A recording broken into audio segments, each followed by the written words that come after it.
Today, Samsung unveiled the Galaxy S23 line, bringing with it some upgrades over the Galaxy S22 it's replacing, as well as bringing some new things to the table. Let's get into it.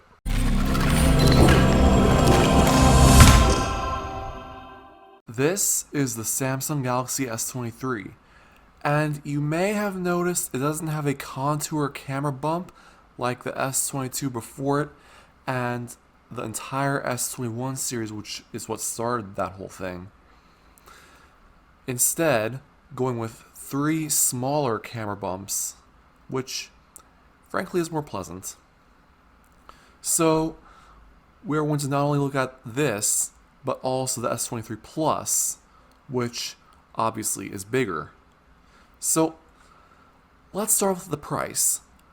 The Galaxy S23 starts at $800 for 120 gigabytes of space, but you can pay $860 for a 256 gigabyte model. And as for the S23 Plus, it starts at $1,000 for a base 256 gigabyte model. And yes, you heard that right. The S23 Plus comes with 256 gigabytes of base storage. And to go up to 512 gigabytes of storage, you will have to pay $1,200. Now, both the S23 and S23 Plus come with 8 gigabytes of RAM, so thankfully they tell us how much RAM it has, unlike Apple. Pre-orders have already started, and if you do pre-order, you can get a free storage upgrade, which is a nice perk. Both devices are available in 4 colors: Phantom Black, Cream, Lavender, which is more pink than lavender in my opinion, and Green.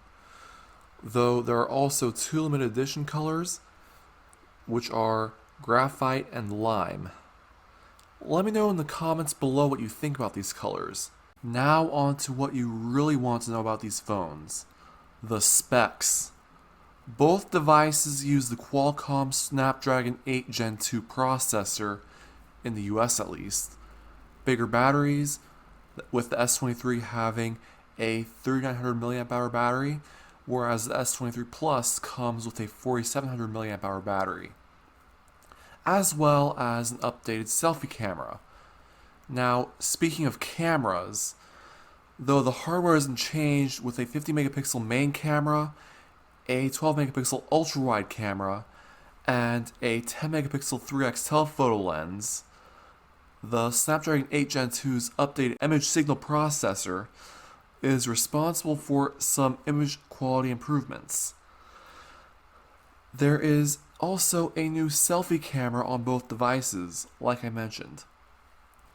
That being a 12 megapixel sensor with autofocus that can shoot HDR video at 60 frames per second. Now, both devices retain their 6.1 inch and 6.6 inch screens respectively, though the Galaxy S23 is now capable of 1750 nits of brightness when outdoors, and both are still 1080p OLED panels with up to 120 Hz refresh rate. And on the outside, both devices use Corning's Real Glass Victus 2. Now this is the Samsung Galaxy S23 Ultra, the replacement for the S22 Ultra, which was a spiritual successor to the Note series. The S23 Ultra has a subtle redesign, that being it's less curved than before. So there's more of a flat surface to grip onto while holding the device. And the back panel and the screen also curve around the sides a bit less. Pricing for the S23 Ultra starts at $1,200 for the 256 gigabytes model. And yes, the S23 Ultra also has 256 gigabytes of base storage.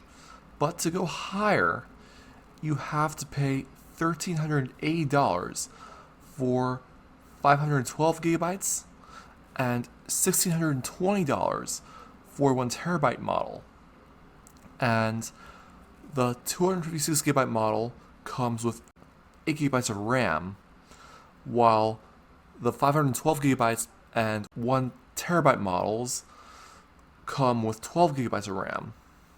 And like for the S23 and S23 Plus, pre-orders for the S23 Ultra have already started, and if you choose to do so, you can get a free storage upgrade. And all 3 models of the S23 series will go on sale on February the 17th.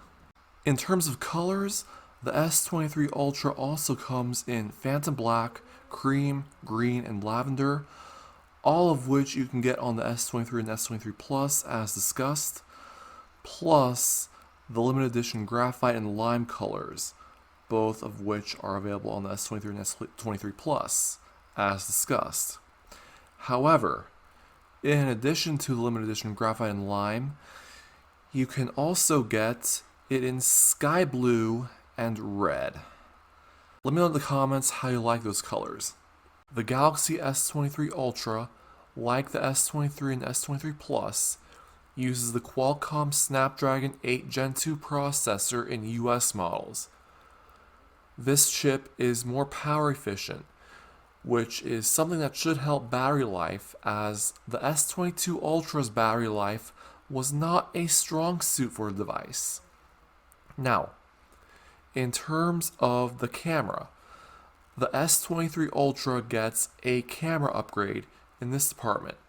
It gets a 200 megapixel main sensor, though when not taking 200 megapixel photos, it will bin 16 pixels together to improve light gathering and present a more manageable 12 megapixel image. You can take either a 200 or 50 megapixel image, but I imagine most of us will use the 50 megapixel function, as that will use less space than if you were to use the 200 megapixel function or take 200 megapixel pictures. Samsung also claims the main camera's optical image stabilization is more robust this year, correcting for 3 degrees of shake versus 1.5 degrees. The other 3 rear cameras remain unchanged. A 12 megapixel ultra wide plus a 3x telephoto and a 10x telephoto, both of which are 10 megapixel cameras.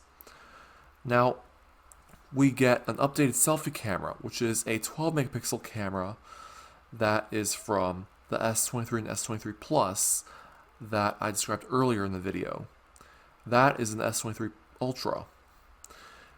Though on a pure numbers scale, it appears to be a downgrade compared to the 40 megapixel selfie camera on the S22 Ultra.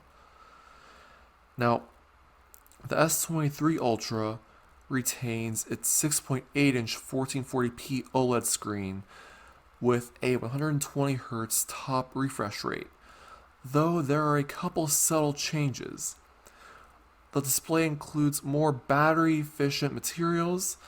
The Vision Booster tone mapping is now able to adapt to a wider range of lighting conditions throughout the day, and Samsung credits this quote-unquote smarter screen with some battery performance improvements. And speaking of the battery capacity is unchanged at 5,000 milliamp hours.